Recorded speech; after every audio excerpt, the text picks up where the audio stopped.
I'm Jaisal Noor here in front of Johns Hopkins Hospital in Baltimore.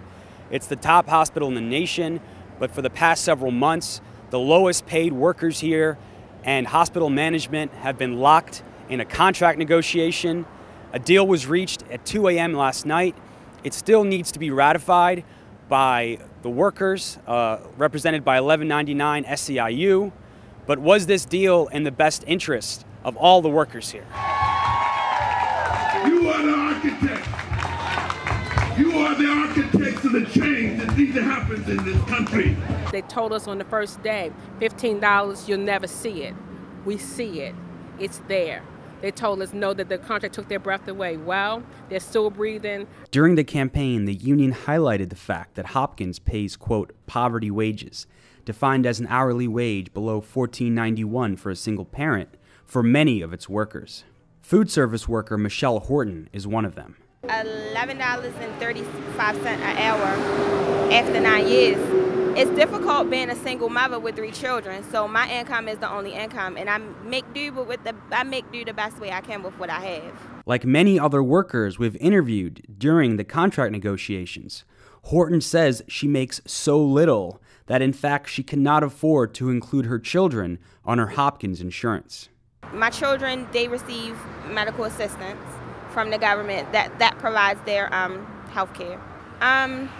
For a family, which would be myself, including my 3 children, that's $98 every 2 weeks. With what I make, that's just... They would take that out of your paycheck. They would take that out every 2 weeks, and with what I make, that's just simply too much money coming out.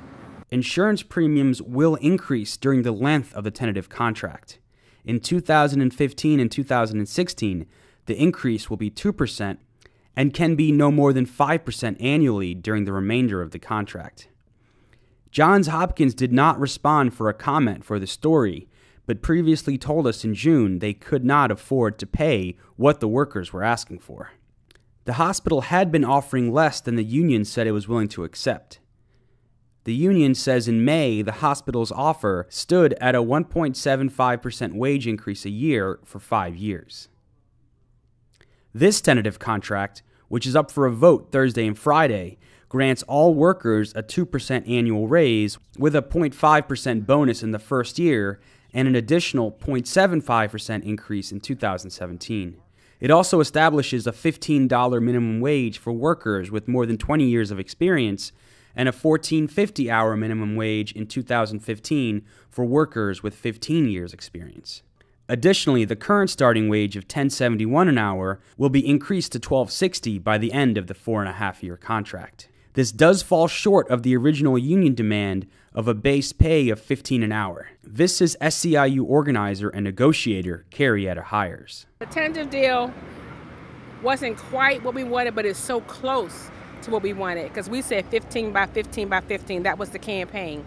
So what we wound up with was anyone, for the first year of the contract, anyone with 20 years of service or more will automatically move to $15 an hour. Although the tentative contract does not achieve the union's goals of lifting its workers out of the, quote, poverty wages, Hires says they did win hard-fought concessions.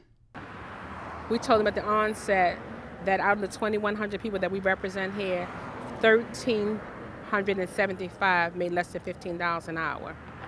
By the end of this contract, at least 1,800 of those workers will be up. Not quite at $15 an hour, but making no less than $13 an hour. It was worth the struggle. Bill Berry is a labor historian and the retired director of labor studies at the Community College of Baltimore County in Dundalk. Well, I know the workers get a lot of credit because this has been a long, tough, grueling negotiation, kind of ground game. It's not spectacular stuff, but month after month they really kept up the pressure, particularly having that 3-day strike. He says he reserves final judgment on the contract until details are revealed in the upcoming days. Hospital negotiations are very complicated because the normal activities to develop leverage, and leverage is what unions try to do to make the boss do what he doesn't want to do, are different in the hospital industries and public sector.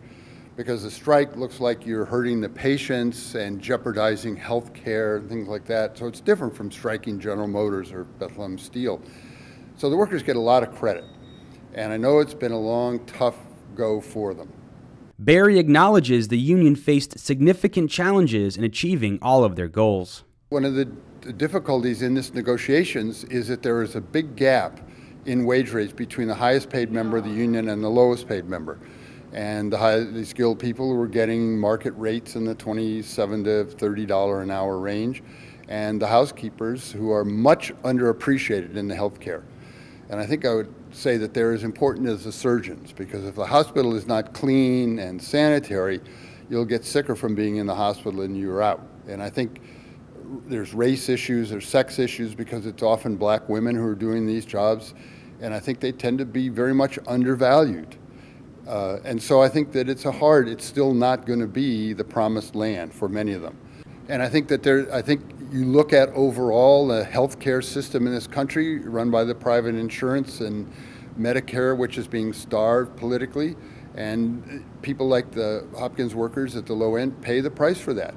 And it's even worse, though, in the non-union hospitals, because at least here they have guaranteed raises built into the contract. It's not based on the discretion of a supervisor or who likes you or who you play up to. And so I think that there's going to be a ripple effect through unions and non-union workers in the hospitals and nursing homes in the Baltimore area. Worker advocates have also voiced concerns about the role outgoing Maryland governor and 2016 presidential hopeful Martin O'Malley played in the negotiations. On the verge of the Hopkins workers launching a second strike, O'Malley intervened, calling for a week-long cooling-off period. As the governor, he wants to have Maryland promoted as a cheap wage, low cost state and attract industry on that basis. As a presidential candidate, he wants to say, I'm a friend of labor and I've always stood with the workers. And that's a pose that he's going to have to straddle here for the next rest of the year. But I think that healthcare is the largest industry now in the Baltimore area. And so the impact of this settlement is to be determined.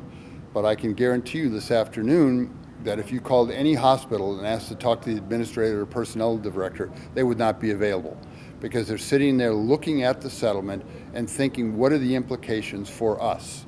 GBMC has got to start negotiating a contract with the union, same union, and so they're looking at it. But the non-union hospitals are looking at it and thinking, do we have to maybe do something, or our people are going to organize? Or are they going to be unhappy, or are they going to switch jobs and go to work at Hopkins? Berry says the union's organizing activities hold significance in other workplaces in Baltimore. What I have said in the past in interviews here on the Real News Network is that unions need to learn the meaning of the word solidarity.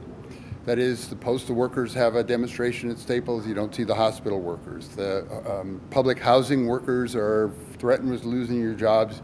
You don't see the postal workers out there. And I think that this is something which is a major challenge for union members. We need to help each other out. And you help each other out, and then you can get help in return. You will see as it goes along how this impacts their membership. And people will either be energized by this settlement and think, look, we were able to push Hopkins around a little bit, let's get ourselves together and do it some more. Or they will feel, Hopkins is the dark star, they're too powerful, and let's just go to work and forget it. At least one Hopkins worker we spoke to said she was both inspired and exhausted by the effort. I didn't know that so many people cared about people that they don't know. Like, I have people coming up to me like, oh, I seen a picture of you and your children. I didn't know that it was like that. Like, you guys, like, I've even had some workers say, you guys are an inspiration to us to be able to know that if we all stand up and stand together, anything is possible. The Real News will keep following this story. From Baltimore, this is Jaisal Noor.